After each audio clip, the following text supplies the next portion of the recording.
Well, good afternoon from Washington, D.C. This is former Congressman Mike Ferguson. I'm the leader of Baker Hostetler's federal policy team, and we are back this week with another installment of our webinar series, Baker Hostetler, Bringing Congress to You. My co-host, as always, is my good friend and colleague here at Baker Hostetler and former colleague in the House of Representatives, former Congressman Heath Shuler. Heath, great to be with you again. Hey, thanks, Mike.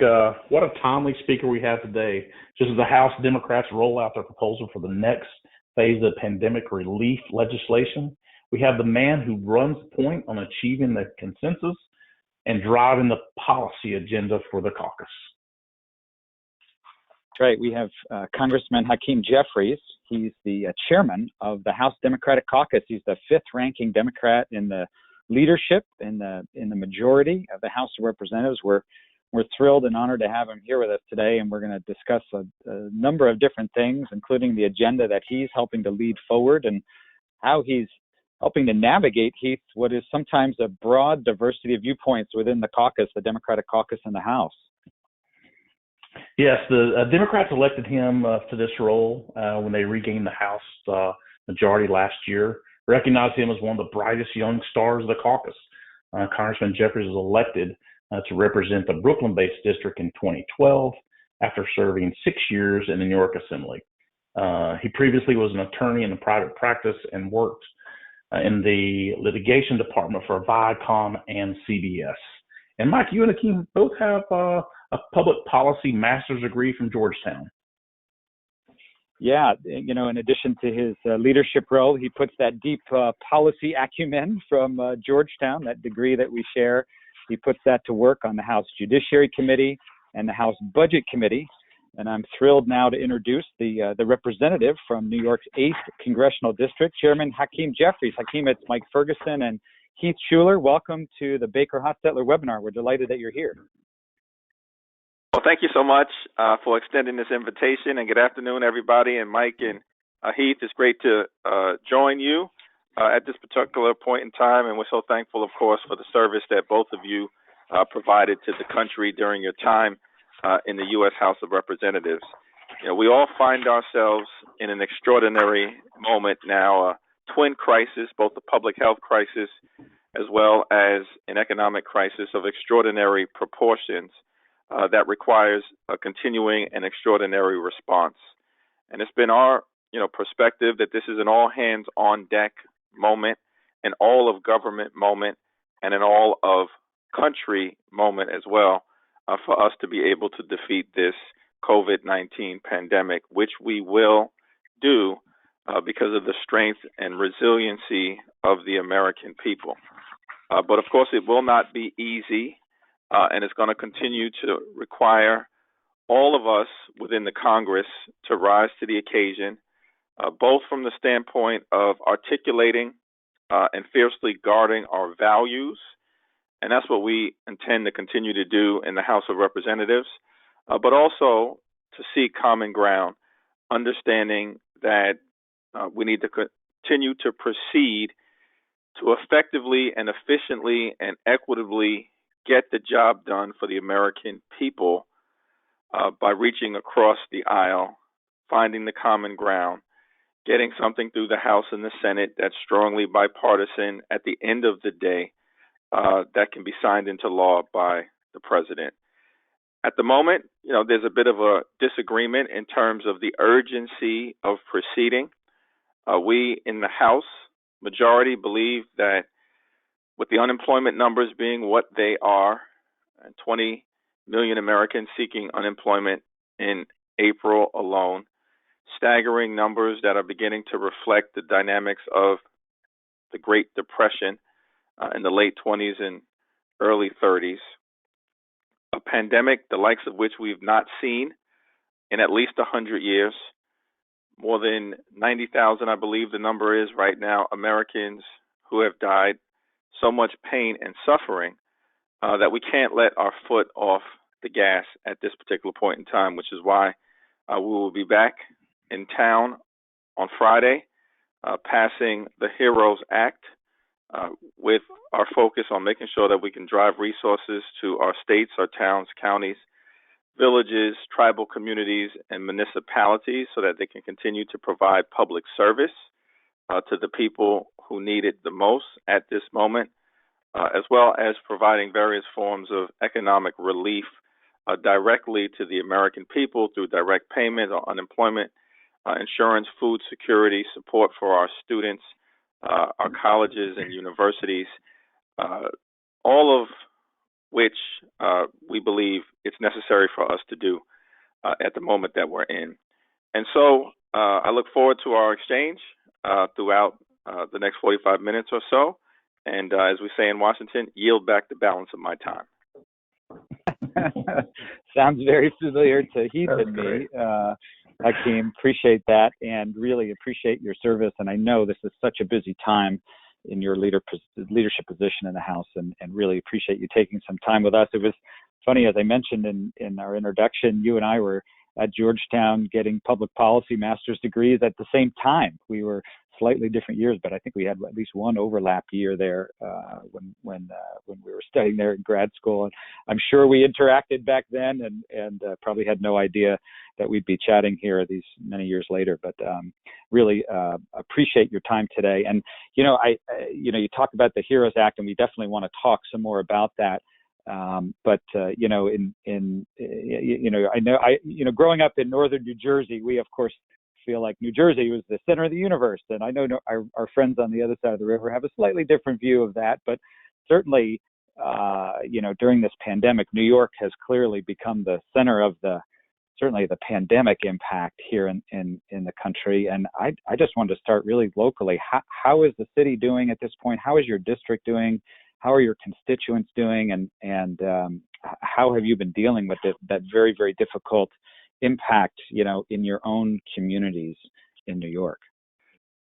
Well, no, thank you, Mike, for your question. And one of the things about serving in the House, as both you and Heath know, is that it was really designed as the institution by the framers to be the closest to the people, unlike the Senate with 6-year terms, and unlike, of course, the presidency.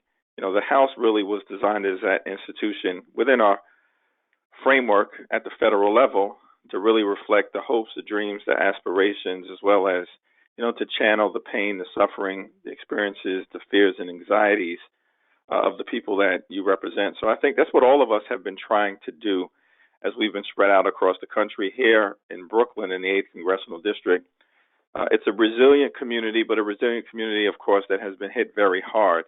Just about every single person within the district, and I think it's fair to say within New York City, has been personally impacted by COVID-19 in some way, shape, or form. On the health side of the crisis, I think everybody knows somebody close to them who's either been infected or in some instances been infected and unfortunately passed away. That's just the nature of the magnitude of what we've all been dealing with, and certainly everyone has been adversely impacted as a result of the economic side of the crisis and things of that nature. But as I mentioned, in terms of our country being resilient, what I found here in New York City, in the district, we were hit hard by the attacks on 9/11, knocked down to the ground. We got back up, and we were hit hard by the Great Recession in 2008, particularly with New York City being the financial capital of the world. Many people in the district I represent working in some way, shape, or form in that industry hit hard then, knocked down, got up. And similarly in 2012 with Superstorm Sandy, which impacted large parts of the southern part of the district that I represent, which runs along the Coney Island Peninsula, as well as some neighborhoods in and around what's called Jamaica Bay in South Brooklyn and Queens, hit hard again, knocked down, got back up. And so, we're used to dealing with some tough moments. This is an extraordinary tough moment. We're all getting through it together. Hakeem, this is Heath. Thanks so much for being on the call. So many of our colleagues that Mike and I had the pleasure to serve with sings your praises there in Washington, and thanks for all that you're doing for our country and the work that you're providing. And it's greatly we're so happy to have you a part of the Baker Hostetler seminar that we've been having over the last couple of months. And we actually had Stephanie Murphy, one of your superstar colleagues, on a few weeks ago. And we're starting to hear a little bit of rumors that, that maybe the caucus is divided. And I know that's being a blue dog member before, we kind of know how that was and how we always worked. Rahm Emanuel had your position, and there was many battles that we faced with Rahm. I think Rahm won most of those, but do you see a battle coming down between the frontline, more moderate Democrats and the Progressive Caucus as you're going into Friday's vote? Yeah, it's a great question, and we are, as you know, Heath, a big caucus, a big family, a diverse family, an enthusiastic family. Nobody is bashful. People share their opinions. We think that is an important part of the lawmaking process. And what we as House Democrats, the most diverse legislative caucus now across every measure in the history of the Republic, that includes ideology and race and gender and region and religion across the board. We think that diversity is a strength, not a weakness. But of course, it will always present a challenge in terms of making sure that we find the common ground within our caucus to push things forward. But we're going to do that, and we're going to do it because we all are fundamentally committed to the same thing as it relates to fighting for the people, standing up for frontline workers, standing up for displaced workers, standing up for low-wage workers, standing up for small businesses, and standing up for the poor, the sick, and the afflicted who were really hit hard by this pandemic. Now, over the last 2 days, concluding with a call that we had at 11 this morning, we've had 5 different subject matter calls led by our relevant committee chairs, from Ways and Means to Appropriations to Energy and Commerce on the public health aspects of this, to Education and Labor, to small businesses, to Maxine Waters on financial services, to today, Committee on House Administration about the democracy aspects of universal mail-in voting and things of that nature, as well as our Rules Committee Chair, Jim McGovern, who briefed us on provisions to create remote voting so that Congress can be stood up, even if we're not always able to be physically present. So this is a massive undertaking in terms of our engagement, and the HEROES Act is another strong step in that direction. It's going to involve consensus building, but I think that we are there in terms of achieving the highest common denominator, which is always our objective. No one group within the caucus, no one group within the Congress is ever going to get their way. That's not how it's going to be in a democracy. And so, there are things that members of the Progressive Caucus have pushed for and achieved in terms of substantial victories on behalf of the American people in this bill, but some things that they may have not achieved. Same for the Blue Dogs, same for the New Dems. But the highest common denominator, I think, has been accomplished. And I think ultimately we're going to be able to get this bill over the finish line on Friday. Hakeem, it's Mike. It's really interesting, and to hear you talking about trying to grow that vote, getting to 218 votes, which of course is the magic number in the House to get a majority of votes to pass anything. And it's always really hard when you're in the leadership in the majority, right? It's easy being in the minority in the House because you don't have to do much. You just have to, essentially, you can offer criticism or constructive criticism maybe, but you don't really have the responsibility to govern. And it's hard to be in the majority to have the responsibility to govern. I remember Republicans having some of the very same challenges when they were in the majority of trying to build that consensus. So it's true on both sides of the aisle, I guess. I wanted to ask you a question about housing, particularly important, I know, in New York and in many of our communities around the country that are been particularly hard hit with the economic impact of the COVID epidemic. And I want to ask you about housing relief, including perhaps in the HEROES Act. Is there some emergency expansion or consideration being given to some emergency expansion of the Section 8 program as an effective and viable part of a federal aid package? I know this is important to many folks in New York and other places around the country, and I'm interested to hear how you're thinking about that, and if you think that's something that will be included in the package and maybe make its way into a final bill that might get signed by the president. Yeah, it's a great question, Mike. And to your first point in terms of governing and the distinctions between the majority and the minority, and you may have been in Congress at the time when Mike Pence was the chair of the House Republican Conference. And Mike and I were classmates in the class of 2000. We were elected together and okay, wonderful. Many things. Yeah. He famously once said, I think that the job of the majority is to govern. The job of the minority is to get back into the majority.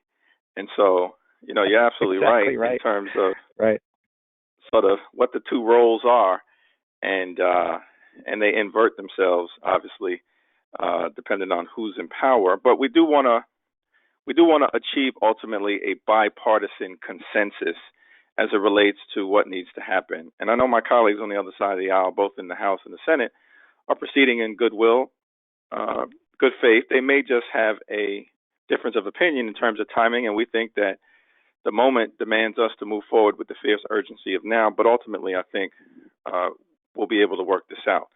In terms of housing, the HEROES Act does include an additional $100 billion fund for rental assistance, I believe through the vehicle of enhanced Section 8. But Maxine Waters has driven that train in terms of that aspect of the bill, fought very hard to make sure that there was robust funding to, I think, help tens of millions of renters in terms of the stress and strain that they're on. And it includes an additional $75 billion fund to assist people who may be struggling with the payment of their mortgages. In earlier forms of our intervention on the legislative side, we limited the ability for foreclosures or evictions to take place in part as it relates to mortgages that had a federal component to it, included forbearance relief, but we recognize that now much more needs to be done. This crisis is going to be with us for a long period of time. We don't want people to lose their homes, be thrown out onto the streets, exacerbate the homeless problem that we have. Seems to be a sensible thing for us to do as part of a 360-degree approach to dealing with the challenges that the American people are facing through no fault of their own because of the pandemic. And hopefully our colleagues in the Senate and ultimately the president will see fit to do something meaningful in terms of housing relief and intervention as well. Hakeem, this is Heath. North Carolina is a state where we're starting to go back to work, kind of get back in the swing of things. And so many of the small business mom and pop operations are really concerned about a limited legal liability, for their businesses. Even when they're following the strict guidelines of the state and doing everything they possibly can, do you think that there'll be some legislation based upon if everything is followed correctly by the law or the recommendations of the states or the cities that they could loosen take away that liability for the companies? Yeah, I think that there are a few different things here that we're going to have to do to deal with the moment that we're in and address liability concerns that have been articulated by small mom and pop businesses as well as major corporations. The whole spectrum have expressed concerns related to this situation that we all find ourselves in. I think first and foremost we have to recognize that we have to solve the public health problem. And in order to solve the public health problem, we need to make sure we have robust testing, robust contact tracing, robust access to treatment, and in the HEROES Act, we're focused on all three: testing, tracing, treatment. We also have to make sure that we have stood up isolation capacity so that those individuals who find themselves having to quarantine because of a positive test result, but live in very dense circumstances and are unable to effectively self-quarantine, we create that capacity. The mayor here in the city and the governor are working on several initiatives, but we need that national capacity. And then ultimately, of course, we've got to make sure that the social distancing protocols in place are as uniform as possible throughout the country, notwithstanding the system of federalism that we have. And we know there's autonomy at the state and local level, but this is a pandemic that affects everyone, knows no regional boundaries. And so we all have to get on the same page in terms of how we can collectively defeat the COVID-19 virus together through this lens of testing, tracing, access to treatment for everybody, isolation capacity, social distancing protocol across the country, and then ultimately, of course, universal access to a vaccine.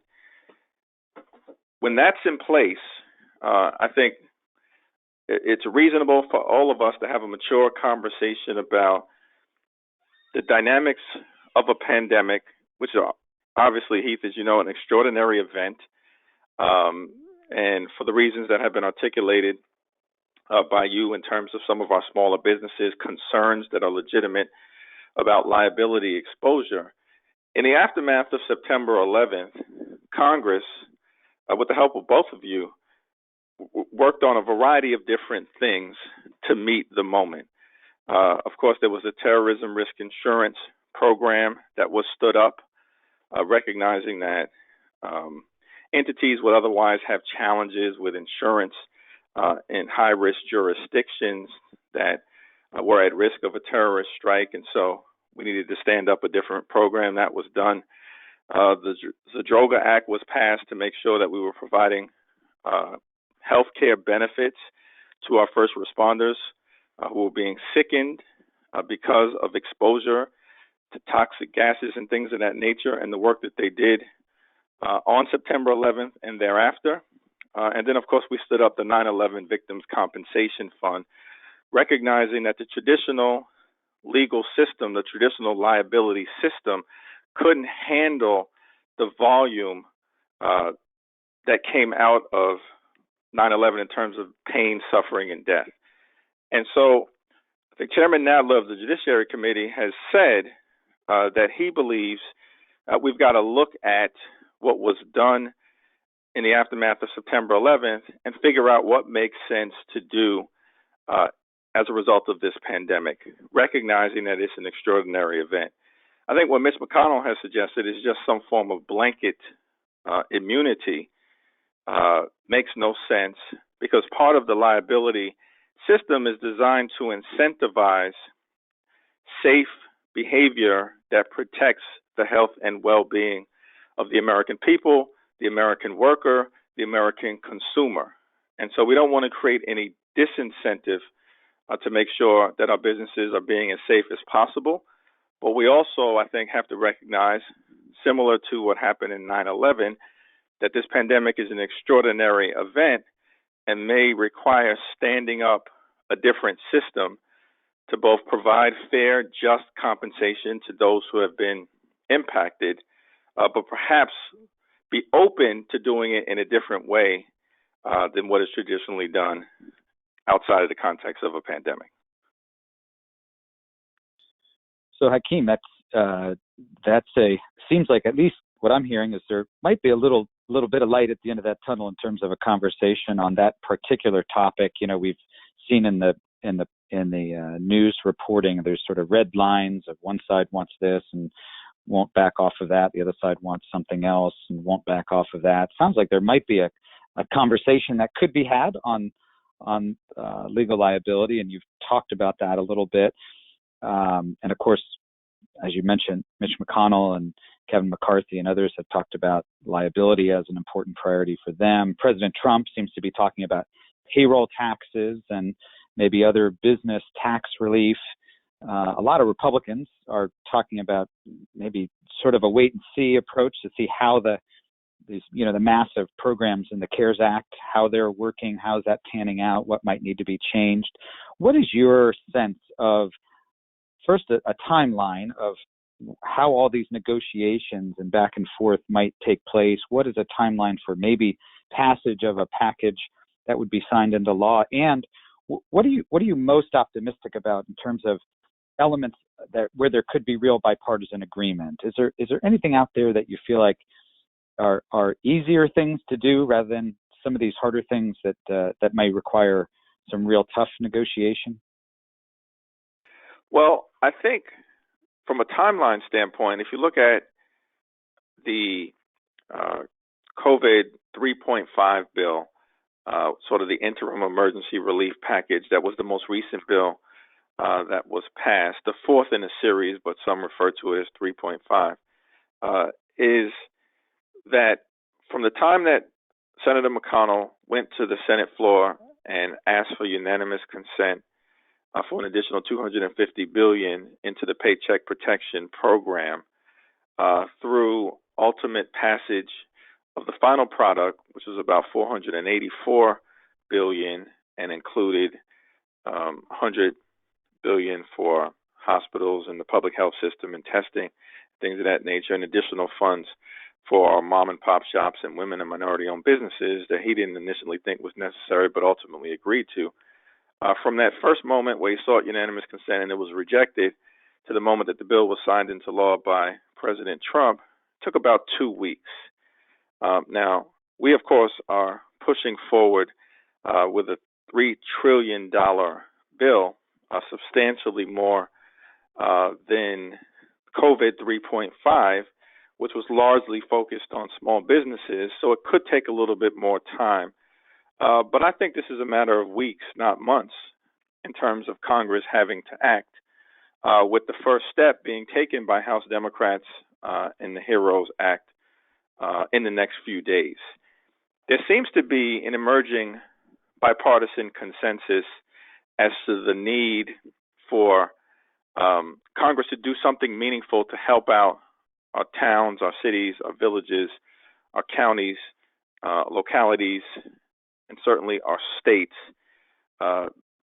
Both Democratic governors and Republican governors have expressed support for what we are doing in the context of the HEROES Act. In fact, it was the request of the Democratic Governors Association, as well as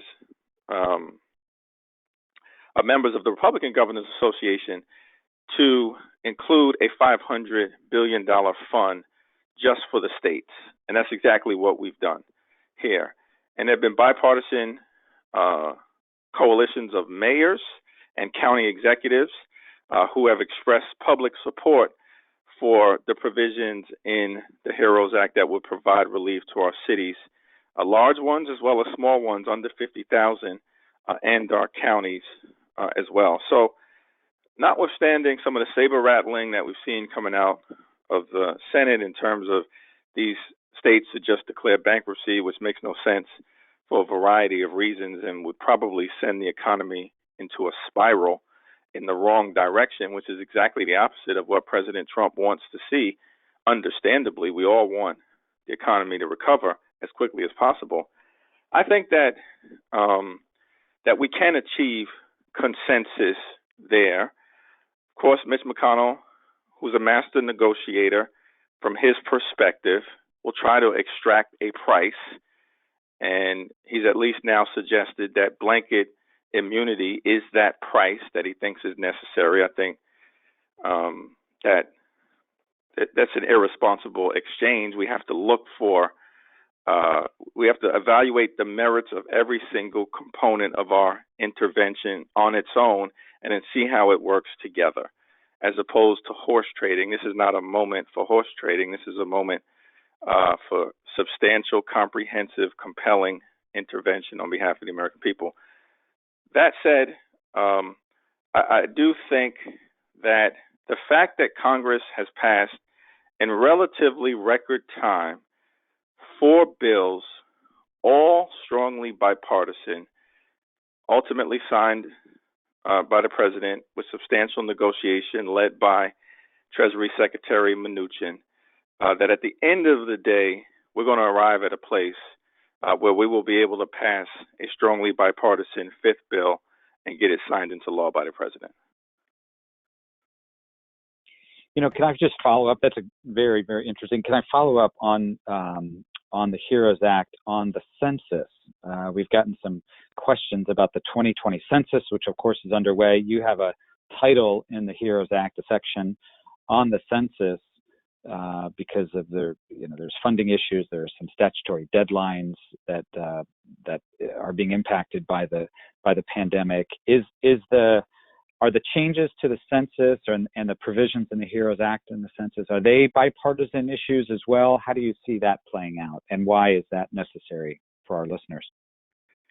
Yeah, well, certainly it's a constitutional requirement, as we all know, that the population be counted every 10 years pursuant to the vehicle of the census, and we were sort of in the midst of that starting, April 1st being Census Day. And a few weeks prior to it, the pandemic escalated in terms of its obvious impact on the American people. But that is something that absolutely needs to happen, both to make sure that our resources are fairly and equitably distributed. And, as you know, Mike and Heath know from your time in Congress, often the formulas are based in part or in substantial part or completely on population. Sometimes the formulas in terms of how federal funds are distributed are based on other things. We're working on the state stabilization fund to be distributed in part based on population, but largely based on rate of infection. But that said, having an accurate count is important to make sure that we are effectively delivering resources to the American people to meet the needs of the American people where it's the greatest. And then, of course, in terms of legislative reapportionment, both for the House as well as for state legislative bodies across the country, the census is necessary to be done. The president has had an interesting relationship with the census over the last few years in terms of at least initially demanding that there be a citizenship question. The Supreme Court went in a different direction. Ultimately, Department of Commerce, Department of Justice stood down on that. It's my hope that we can arrive at a place where we recognize that the census is going to have to be done a little bit differently now because of the inability of enumerators to go door to door safely at this moment, as was the plan under the original timeline. But that we don't want to abandon that completely. We want to make sure that we can make adjustments, but still make adjustments in a way that the census can be completed in a timely fashion. It's going to have to be bipartisan agreement, as with everything else, in terms of what ultimately makes it into something that gets to President Trump's desk. But there should be no reason at this point for the census to be politicized, and hopefully we've gotten past that after the Supreme Court weighed in terms of saying that they were not prepared to sign off on the citizenship question, and we can just focus on what makes sense based on a safe, comprehensive execution of a census in the midst of a pandemic. Hakeem, what can Congress do to, kind of press forward of the significant improvements of the testing and also tracking? We're seeing what's happened in Korea right now, South Korea, how they're able to work on some tracking processes and procedures. Is there any monies in this legislation to be able to help either of those processes? Yeah, so we included $25 billion in COVID 3.5, the last bill that we passed for testing. We believe an additional $75 billion, I think, is necessary to take us to $100 billion. That 75, I believe, is allocated in the HEROES Fund to make sure that from a resource standpoint, there should be no challenge that we confront as a country to make sure that we have as comprehensive a testing scheme as necessary. And then another aspect of the legislation is that we want to stand up sort of a tracing specific Job Corps-like program to begin to hire people with familiarity in the communities that they will be doing the tracing in, whether that's in urban America or rural America, underserved communities, communities of color, immigrant communities across the board. We want to make sure that we can both stand up contact tracers, do it in a way that's comprehensive across the country, and do it in a way where the people who are being deployed are familiar with the communities that they'll be working in, whether that's, suburban New Jersey or rural North Carolina or inner city Brooklyn. And so I think that should be an area where we can find common ground.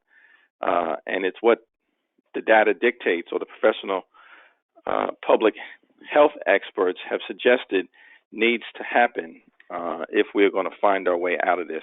Because the bottom line is that this pandemic is not over for any of us until it's over for all of us. And that goes not just to any particular region in the country, that's for the entire world. But of course, we have to solve our challenge here.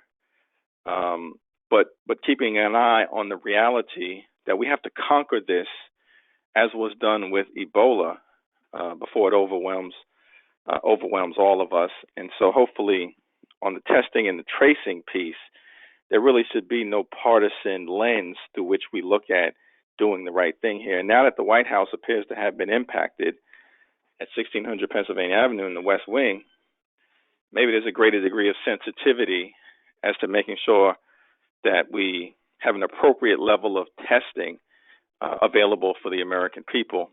Not the daily tests that take place at the White House, but an appropriate level of comprehensive testing seems fair for everyday Americans. Hakeem, you talk about how this is a global challenge. I want to ask you two questions that are sort of related, certainly related in many people's minds these days. It's certainly, first is our relationship with China. The U.S.-China relationship, of course, is complicated and has gotten more complicated as a result of the pandemic. I want to ask you first, how do you see the relationship with the United States and China changing as a result of this? And obviously a big part of that relationship is economic and trade related, and a lot of focus and attention these days on the global supply chain and how that supply chain perhaps ought to be changed. And, there seems to certainly be at least some bipartisan interest in trying to bring manufacturing and supply chain processes back to the United States, especially for some of our critical supply chains, maybe medical products and pharmaceutical products. A lot of hot rhetoric out there. Certainly, I know a lot of hot rhetoric from Republicans, some from Democrats as well. But one, what are your thoughts on the U.S.-China relationship? And two, what are your thoughts on the global supply chain and efforts these days to perhaps bring some of that back to the United States onshore? Yeah, it's a very important question, and I think hopefully we can achieve bipartisan consensus here that from a national security standpoint and economic well-being for the great American middle class and those who aspire to be part of it standpoint, and from a public health standpoint, we can't continue to do things the way that were being done in terms of our manufacturing largely being outsourced to places like China and the supply chain being so linked to places like China. Certainly in the context of essential supplies and medical supplies and things of that nature. But it's my hope, at least speaking for myself, that this moment will cause us to do a reevaluation of what has been impacting the changing dynamics for the great American middle class that was built in the aftermath of World War II, the greatest middle class in the history of the world. And the fundamental American contract is that if you work hard and play by the rules, you should be able to provide a comfortable living for yourself and for your family. And yet, even prior to this pandemic, public opinion surveys had revealed that half the American people, this is north of 160 million, could not afford a sudden, unexpected $500 expense. For instance, your car broke down. We're in the middle of a pandemic, and everybody's been adversely impacted. And so it's revealed some deep flaws in where we are as a country in trying to ensure that everybody has a real shot at that middle-class lifestyle, if not beyond. And a lot of that has to do with the fact that there have been some really seismic changes that our country has undergone over the last few decades. The globalization of the economy at the top of the list, the outsourcing of good-paying American jobs, poorly negotiated trade deals, seems to be bipartisan consensus there. Certainly the president's perspective is in line with the perspective of House Democrats in terms of trade deals from the past. The dramatic decline in unionization from where we were in the 50s or 60s to where we are right now. And then, of course, the rise of automation, which has its benefits, and we're seeing that now, and certainly the digital infrastructure that exists has to be built up even greater than it is right now, but we're all thankful for the fact that we're not just sitting in front of a 13-inch black and white television screen, which we may have been doing, or at least I would have been doing had this happened in the 1970s when I was in Brooklyn growing up in Crown Heights. So, but the rise of automation has had an impact as well on sort of our manufacturing jobs and good-paying traditional American jobs, certainly in parts of the heartland of the country. And so you look at those five factors, we were already in a situation where we needed to figure out how to do things differently. And maybe it's the case that this pandemic and the dynamics that have been spotlighted because of the supply chain issues that you make reference to and China's dominance in that area and all of our manufacturing jobs having been transformed to other places, that maybe from a policy standpoint, we can say, you know what, this is not the best thing for us as a country. And I certainly hope that that's going to be part of the conversation once we come out of the immediate moment of the pandemic that we're in. Yeah, you know, another middle class issue and that you talk about, a lot of people have been talking about our pension plans. Obviously, this has impacted people's economic situations in so many ways, including how they're thinking about their own planning for the future, their own retirement savings. Employer pension plans have very significant challenges now in this crisis, and there have been some proposals, Democratic proposals, I believe, in the HEROES Act that have included provisions for both multi-employer and single-employer pensions. How optimistic are you about those specific provisions making its way into a final package and having some bipartisan agreement? Yeah, it's certainly, you know, the retirement, when you think about sort of the great American middle class dream, and, you know, that's a good paying job, that's being able to purchase a home, it's being able to send your child to college if they choose to go that route, though there's certainly other pathways to a great middle class lifestyle. And then it includes being able to retire with dignity and security.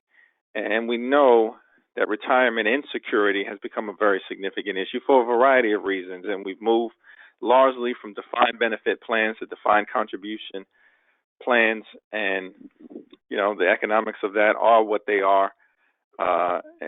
But it's happened, and it's created great uncertainty generally as people have moved to 401ks and the uncertainty of the market, as we've now seen multiple times over the last few decades in the Great Recession and now the hit that people have taken connected to this pandemic. We also know that there are pensions that may have their investments wrapped up into the market as well and have taken a significant hit. But perhaps, you know, there was already some strain coming out of the last economic crisis of the Great Recession. And at least from the president's standpoint, it's our understanding that he has had conversations with many in the building trades and committed to doing something to fix some of the challenges with the pension system.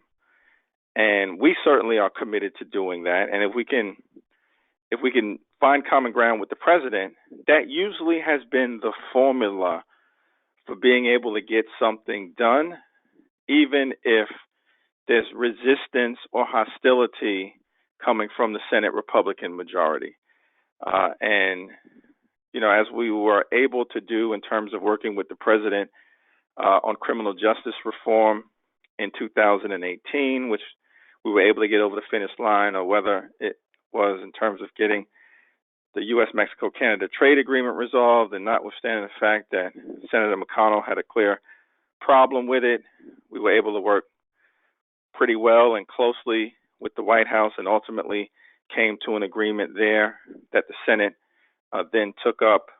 That's been the case in terms of a lot of the legislative initiatives in connection with this pandemic.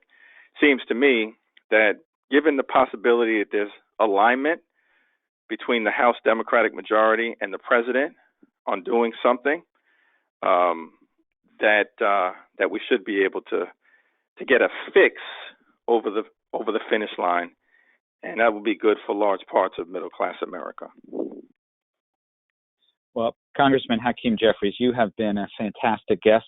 It's been such a pleasure to have you on this webinar, and we know that you have a lot of discussions going on and a lot of work to do as you are bringing votes together to pass the HEROES Act later this week. And we're very, very grateful for you to make time for us during this very busy week. We know it's a really tough time in New York and a tough time in your district, but our very best wishes go to you and your family, to your neighbors, and all of your constituents in New York as well. You're in all of our hopes and prayers to get through this very quickly. Heath and I are going to have a couple of closing comments here, but we very much appreciate you being on the phone with us today.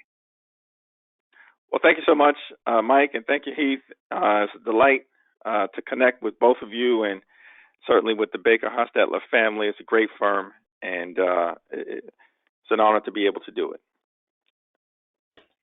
Thank you, Congressman. Thanks so much. Greatly appreciate Thank you. Thanks for your leadership. Take care. Stay safe, everyone. You too. Thank you. So, Heath, we're going to have two awesome guests next week. We're going to continue with a doubleheader next week, one from each side of the aisle. Yeah, we have two awesome guests next week. Obviously, after Congressman Jeffries, he actually previewed the House bill that they'll look to pass at the end of this week. Going into next week, we'll kind of a bipartisan view in the Senate of what next steps would look like. Yeah, we're going to hear from one senator from each side of the aisle next week. We're going to hear from actually Chairman Jeffries' Senate leadership counterpart, Senator John Barrasso, who's chairman of the Senate Republican Conference.